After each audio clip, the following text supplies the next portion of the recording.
Nature à Saint-Brieuc, c'est 288 hectares d'espaces verts entretenus par les services municipaux. Mais nous dénombrons aussi sur le territoire de la ville un grand nombre de jardins privés, familiaux ou jardins partagés.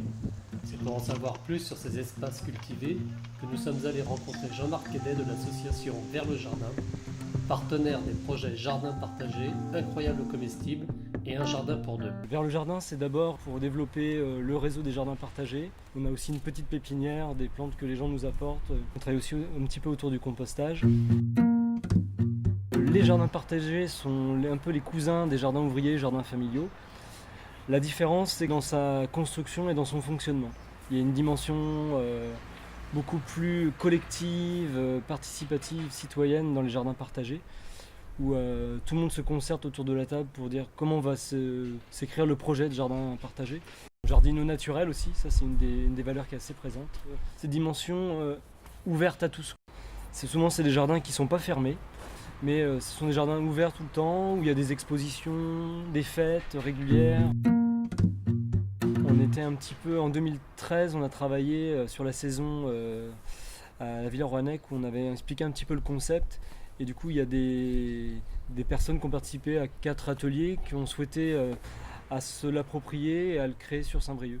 Quand ça a démarré à Todmorden en Angleterre, ils se sont appropriés un peu tous les espaces. Et pour que ce soit bien identifié, bien lisible pour le public, le grand public, le fait de mettre dans des bacs, on se dit bah voilà, ça c'est quelque chose qui est matérialisé, qui est construit, c'est pareil, c'est une sorte de mini jardin partagé où il faut que le voisinage soit impliqué pour que ça fonctionne.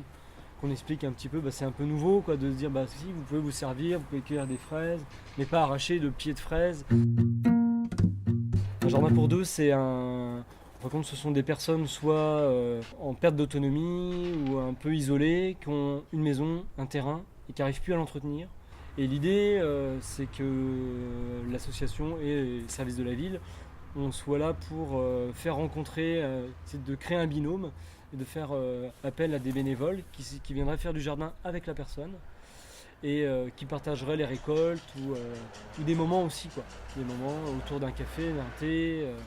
C'est à la fois faire du jardin, rompre de l'isolement et en même temps entretenir et cultiver le jardin. Les légumes d'hiver type mâche, radis noirs et autres, choux, on peut les repiquer ou les semer à partir de mi-juillet, fin juillet, début août. Après, pour ceux qui auraient loupé le coche de la saison, il n'est jamais trop tard pour bien faire. Couvrir son sol, et soit si on a une pelouse, passer un beau coup de tondeuse, mettre des cartons et couvrir avec du broyat, de la tonte, des tailles, mettre divers matériaux issus de vos jardins, de taille et autres, pour que tous ces matériaux se décomposent jusqu'au printemps suivant, pour qu'après vous n'ayez plus qu'à légèrement embêchoter, griffer ou même des fois planter en direct. Ce qui est assez intéressant. Ce qu'on appelle les techniques de mulchage ou mulching ou de lasagne. C'est des techniques qui sont assez intéressantes, qui montrent qu'on peut jardiner sans trop avoir de contraintes physiques